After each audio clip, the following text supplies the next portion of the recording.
This is the story of Hello Puppets Midnight Show Explained. Owen Guberson is the creator of the show Mortimer's Handyman, which first aired on October 11th, 1985, and became an instant hit. Owen was also responsible for designing the puppets who starred in this show.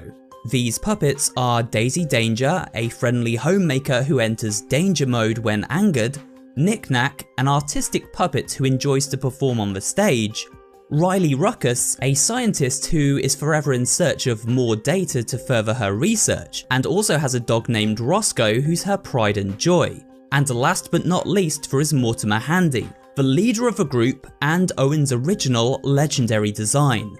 In fact, it was Mortimer's extravagant design and lifelike movement that led to Owen becoming headhunted by a TV network who greenlit his show. Though, as we learn from Owen's audio logs, the road to success was paved with failure. 6 years earlier, Owen was given his first shot at creating a version of Mortimer's Handyman that was cancelled after its pilot. Ted called again a few days ago to tell me how sorry he was that it didn't work out. He said, what did he say? He said, don't feel bad. Lots of pilots never get on the air. It's part of the business. Did you get that, Mortimer? Stop crying. Nobody likes a crybaby, Mortimer. Nobody likes it. God, I think I cut my hand. We learn from these tapes that Owen is an odd character indeed. Owen had a tough childhood with an alcoholic father who used to beat him. This led to Owen retreating into his own mind and shutting himself away from the outside world. He devoted all of his time to the creation of his puppet Mortimer, and later, the other handymen. Owen talked to these puppets as if they were real people, and his doctor began to worry, believing the unhinged puppeteer was slowly disassociating from reality and linking pieces of his personality with the various puppets. Essentially, Owen and the puppets were becoming one and the same. We also learn from these tapes that Owen didn't get along with the other crew members working on Mortimer's Handyman. He frustrated executives by making bad business choices, told voice actors how to read their lines, and even messed around with technical aspects of the set such as lighting to get it just right, this leading to a near fatal accident. Next thing I know, he's scurrying around in the rafters, messing with my lights, and he drops a 2K an inch away from my best sport grip's head. How am I supposed to work like this? Eventually, after much controversy, the network decided to pull the plug on Mortimer's Handyman and pushed Owen to make a rash and desperate choice. One that would be his downfall.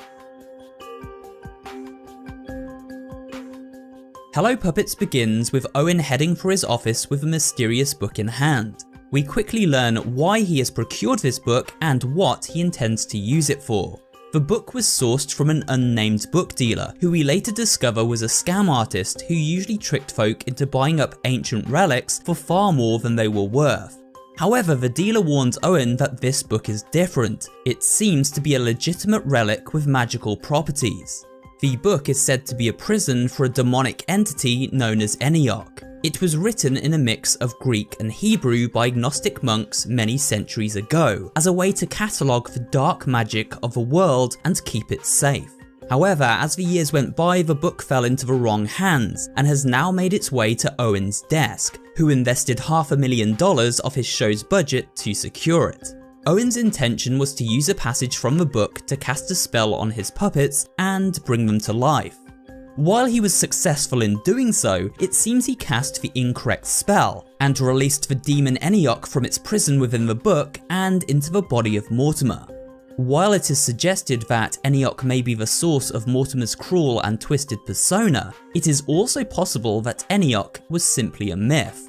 The book dealer tells Owen that certain spells in the book act like a mirror, and so whatever is given life through these spells will mirror whomever has cast that spell. This means that Mortimer and the other puppets may simply be literal representations of the darker side of Owen's consciousness. Owen had many flaws and qualities that we now see mirrored in these puppets. He hated people, he had a temper, he had an ego, he was a control freak, he had an artistic side, a scientific side, and a passion to get things just right.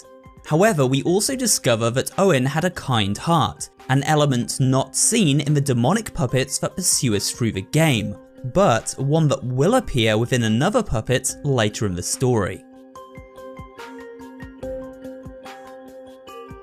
After bringing Mortimer to life, Owen feels like he's finally back on track to realising his true vision for the show, one that doesn't involve working with actual people. However, one day while working at the studio after hours, he discovers that Mortimer is missing. It isn't long before he tracks down the maniacal puppet, and to his horror learns that Mortimer has hijacked the body of a new worker at the studio, a young woman named Harper who he met just a few days earlier. Father, you found me! You're as quick as can be. Mortimer, what the hell are you doing? We're playing a fun game, Father. Stop! Just stop it! Let that girl go right now. Don't you worry. She's quiet as a mouse. Every second, I move more and more into her empty little house. Mortimer, now in control of Harper, uses her as a host body and is able to set a twisted master plan into motion. Using spells from the Book of Enoch, Mortimer brings the other handyman puppets to life and turns the studio into the stage for an elaborate game. One Owen must conquer to retrieve the pages of the magic book and then burn them, which in theory should reverse the spell and return the demented puppets to their soulless, dormant state. This game requires Owen to survive 4 rounds against each of his 3 puppet creations: Daisy Danger, Knick Knack, and Riley Ruckus. Each of these puppets at Mortimer's request oversees a wing of the TV studio, and rig the halls and rooms with deadly traps and cunning minigames. Owen must enter each zone, being careful to evade the puppets while also completing the challenges set by them and then escaping with a page from the book. After gathering several pages, Owen learns that the person he thought Mortimer had taken control of, Harper, was in fact another crew member named Katie. Harper is actually still okay, and unaware of the nightmare currently unfolding, returns to the studio to look for her friend, who is now under Mortimer's control. Katie and Harper had made plans to see the movie Dream Warriors at the local cinema. Dream Warriors is a Nightmare on Elm Street film, which released in February 1987, so this gives us a pretty good idea of the year and month the story of the game takes place. Owen tells Harper he will meet her at the cinema after pretending he sent Katie on an errand which would indispose her, desperately trying to hide the dark truth from Harper so she wouldn't get caught up in this mess. However, this lie catches him out, as after Harper repeatedly calls Owen to find out why he has stood her up for the movie, she returns to the studio once more and this time is captured by Mortimer and used as a bargaining chip to stop Owen from burning the book pages and reversing the spell. You've forgotten one of the most important rules of a handy. Always have a plan B. No. She came looking for you after you didn't show. She has a kind soul. I can taste it, I would know. And if you send me to hell, her soul comes with me as well! Mortimer, don't do this. Put the pages on the floor. Owen challenges Mortimer to one last game, winner takes all. If Owen wins, then Harper goes free and the book pages are returned to him. If Mortimer wins, then Owen will submit to his will and no longer stand in the way of their puppety plans for world domination. This leads Owen to complete one final round of tests against the handymen, but this time when he returns to the safety of his office, surroundings have altered. The room is bare and all traces of the puppets, including Mortimer, are nowhere to be seen. Harper has been left locked behind a gate and Owen quickly sets about freeing her. As he does so, Mortimer, once again using Katie as his host body, emerges in a bid to persuade his creator to side with the puppets. Owen defies the puppets and sets Harper free, but is then chased into the depths of the studio, where he must survive against all of his creations one last time. Eventually he manages to escape and reunites with Harper in the studio lobby. After Harper is safe and clear, Owen has a change of heart. Oh, what are you doing? I'm really sorry you got pulled into this. No, Owen, you are not doing this down with the ship crap right now, okay? Let's go. Mortimer was right. This is where I belong. That wasn't Mortimer. Those things aren't your puppets anymore. No, I think they are. The spell is a mirror. Maybe there was no Antioch. Maybe the handymen are just me. They hate people and love puppets. I mean, that's me. That's what I let myself become. This is my fault. Okay, look, just stay here. Stay right here. I'm gonna go get help. You've been a good friend. Thank you, Harper.